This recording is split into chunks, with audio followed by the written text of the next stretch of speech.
Trying to get this grain bin empty today. Off to a great start. As you can see, we pulled unloads off of this bin to put onto that bin because that unload was not working. Come to find out, here's why. Unless the little guy, nope, the guy fell out already. But there was a rat all mangled up in the auger again. Hate rats. But these motors are not big enough to pass a rat. Fun fact. So he's minced meat now somewhere in that pile of corn. But yeah, that was a good time. So all that work this morning for a rat. Good times. But that unload needs some work anyways. It's got some welding that needs done on it. So I'm gonna do some patching up on it before I put it back on anyways. So we're just gonna throw this unload in that bin for now. All right, we're back in business. We're loading corn. Life's good. And it's almost $7 a bushel today too, so life's really good today. Cleaning out the last bin of the year. Getting her all slipped out. There's maybe one load in here. This is just a 24-foot bin, so it's not that full. But getting it loaded. Slowly but surely. Morning. It is Tuesday morning, August something, middle of August. I don't know the date. Barely know it's Tuesday. But we're driving around this morning doing some crop scouting. Got like 50 acres worth of herbicide for soybeans left in the sprayer. Trying to figure out where I want to put it. I've got 10 acres for sure that needs sprayed, and then I'm just touching up here and there where some water hemp's coming through. So water hemp has been very, very hard to kill this year. Enlist kills it very well. My problem has been with my residual herbicides not being activated by rain. When I sprayed the first go around, basically I was using a product called Zidua. Zidua has 10 days to get activated by rain. It needs about 3/10 of rain. Well, we didn't get that 3/10 of rain. We were bone dry for about a good month and a half. So that never got activated, so I've got water hemp coming back through because that Zidua never activated to keep anything from coming up. The Enlist kills what it touches, but it doesn't necessarily keep things from coming. So it works well for what it's meant for, but the Zidua does too, but when it doesn't get rain, it doesn't work. So had a second flush, resprayed some, and then we got about 10 inches of rain the day after I sprayed that, which pretty well washed most of that away. So now, third time's the charm. Still trying to deal with some water hemp. At this point, it's this late in the game. I've got beans that are already filling pods out. They're blooming. If I spray them, I'm gonna knock the blooms off the beans. So I don't wanna spray any more than I have to. So I'm hand pulling a lot of it. And then the spots that are really, really woolly and getting bad, I am spraying. Don't like doing that. I don't like using any more chemical than I have to. It's expensive. But what are you gonna do? I also hate to see water hemp go to seed because it has thousands and thousands of seeds per plant. And if you don't kill it, that's all there next year. So anyhow, let's jump out and look at corn. Walker for WP. So this is some corn on the state ground. Authorized vehicles only. I assume I'm authorized at this point. Pay them a lot of rent every year. But we're already dented. This corn doesn't look too terrible. This has not actually had fungicide on it. And it's showing. A lot of these smaller fields out here on the state ground, I didn't bother putting fungicide on this year. And I can tell.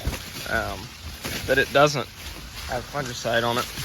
Just looking at the leaves, they're not too bad, but they're not going to get any better either. I don't know that it necessarily pays on some of this ground though.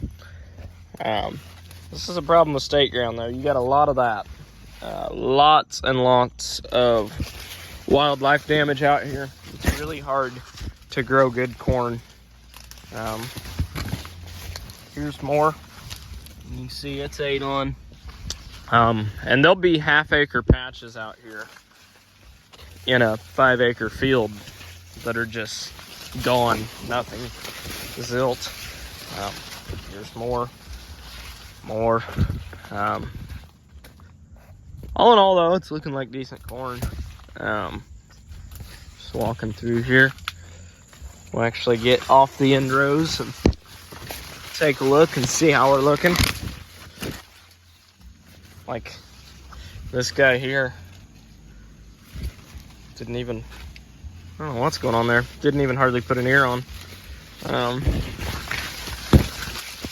But it's hard to grow really good corn. There's a deficiency there. It's hard to grow good corn on the state ground. Soybeans are a little bit easier to grow, it seems like, than corn. Do have some tip back, which as dry as it was and as hot as it was, I'm not surprised. But we're gonna do a couple yield calculations here. So what I'll do is I'll take an ear count and then average about 3 ears together. That's definitely got some tip back. This one, it started to. This actually looks like a decent ear though. So we'll grab some random ears, take some ear counts, and we'll see where we're at yield wise. All right, so we ended up with 16 by 34, 16 by 36, and 18 by 38. So that averages in that 200 bushel range. And conservatively, the calculator I use, I normally take 10 to 15 to 20% off, depending on kernel depth, which this has a decent kernel depth on it. Snap one off here. They're not awful, but they're a little shallow too. I don't know, I've seen better. But not bad corn. It's not going to be a record crop by any means, but no, for this ground, 200 bushel right in here is good. But that said, we're kind of in an open spot of the field. What you've got to understand on this state ground is that you've got to be making 200 or 220 out here in the middle to make the field average 175, because the outside 8 to 12 rows around a 5-acre field or 6-acre field are pretty well nothing, because it's surrounded by trees and wildlife. So it's got to bank 200 plus corn in the middle to average that 170, 180, because you got a big fat zero around the edge typically, 0 to 50 bushel. So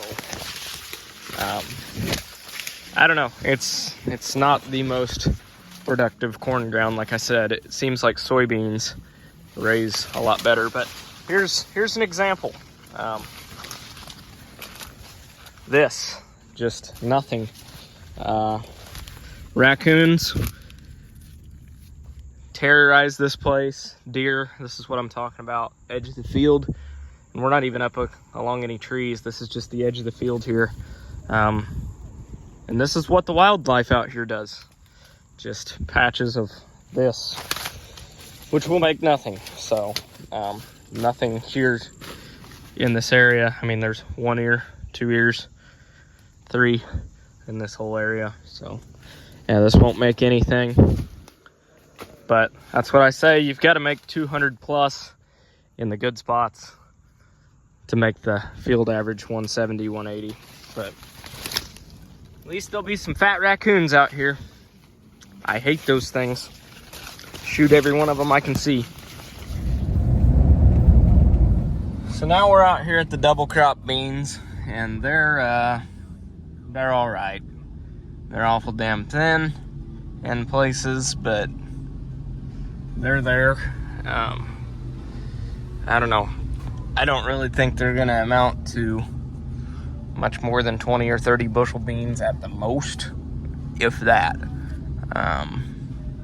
But the wheat did really well, made money off the wheat. And on this reclaimed ground, I knew double crops were pretty damn risky. So just checking them out, taking a look at them. I am gonna spray some of these that didn't get sprayed the first go around, that are pretty woolly. There's like a little 5-acre patch that I ran out, and it rained and rained and rained. And it's in the very back, and I'm not gonna lie, I kind of forgot about it, if I'm being completely honest.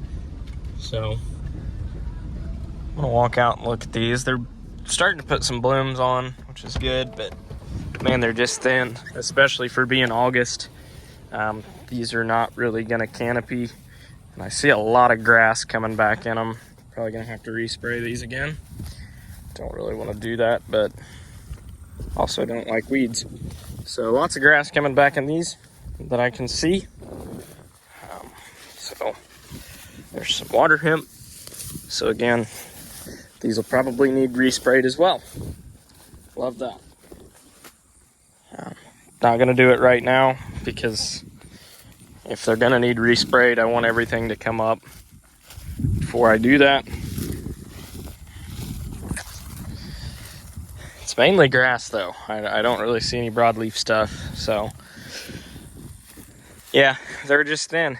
That's all there is to it. This ground, when I planted it, was like concrete. We didn't get rain for quite some time after they got planted. And it was just a struggle to get them in the ground. A lot of them were sitting on top of the ground. And they just did not have the moisture to come up. So yeah, if they're 20, 30 bushel soybeans, which that's probably being generous, as thin as they are for as late as they were planted, then I'll be pretty impressed. But I don't expect too much out of them. These, again, this is on a different spot of the field. They're just awful thin. Some places they're pretty decent. I mean, looking out across there's definitely a hint of green from the beans, but man, they're just thin. And then it doesn't help that the deer have been eating them all off as well, because they're so thin. So I don't know, these may not make, I bet these here don't even make 5-10 bushel an acre, but they weren't gonna make anything if I didn't plant them. So problem is with inputs where they are, seed costing what it does, chemical costing what it does. Yeah, this is probably gonna be a loss on these, but it is what it is. You don't know till you try. Well, I hopped in the sprayer, very last field of beans that I am spraying for the year. And they look pretty good. But I found a washout, and needless to say, it was a big one. I have never hit a washout that big with this sprayer, but I have now. And let me tell you, that was a ride. It was one that was not there this spring. I was spraying along 8-10 mile an hour. Didn't see it at all. And I nailed it. So get a new pin now and try and get that wiggled back in here. So that'll be fun. Well, this is kind of going better. Yes, this is sketchy, don't worry about it, but it doesn't have that much tension on it. I just had to pull the cylinder out because without any weight on it, I didn't want to kick it out, so rigged this up. So now we're gonna throw this hitch pin through here. We should be good to go again, I think. So I measured the pin on the other side, and the one I brought should have been long enough. I just threw a hitch pin in it here. But that is bent like that a little bit. So I can't get a washer or pin on this other side. So we're gonna beat it with a hammer and see if we can't straighten it out a little bit. I don't know if I'll be able to or not, but if not, we're gonna have to go get a longer pin real quick. Luke, come stand in front of me. Hey, that one ain't even been mixed. No, that one has. Jesus Christ. I felt that in my heart. Luke, come stand in front of me. Hey, that one ain't even been mixed. No, that one has.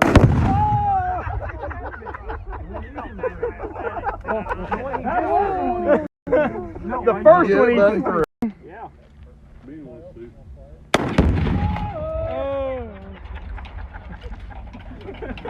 It's raining dirt.